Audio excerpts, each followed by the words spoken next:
দেবের road show বলে কথা, মানুষের মধ্যে উন্মাদনা থাকবে না সেটা কি করে হয়?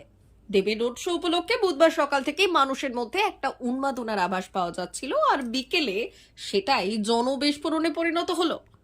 এদিন উলুবেড়িয়া লোকসভা কেন্দ্রের তৃণমূল প্রার্থী সাজদা আহমেদের সমর্থনে উলুবেড়িয়া শহরে গঙ্গারামপুর মোড় থেকে লগগেট মোড় পর্যন্ত রোড শো ছিল সাংসদ দেবের।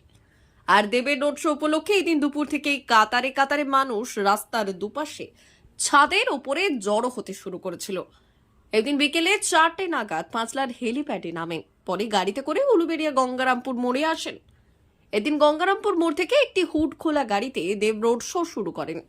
দেবের সঙ্গে ছিলেন তৃণমূল প্রার্থী সাজদা আহমেদ ও রাজ্যের মন্ত্রী পুলক রায়। অন্যদিকে এদিন দেব গঙ্গারামপুর মোড়ে পৌঁছানোর পর মানুষের মধ্যে কার্যত হুড়োহুড়ি পড়ে যায়, ঠেলাঠেলি শুরু হয়ে যায়। তবে তৃণমূল কর্মী ও পুলিশের তৎপরতায় পরিস্থিতি সামাল দেওয়া হয়।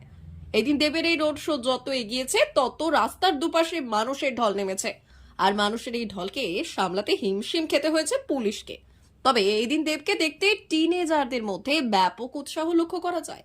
প্রায় 3 কিলোমিটার রোড শো করার শেষে লগগেট মোড় থেকে দেব ফিরে যান।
যেতে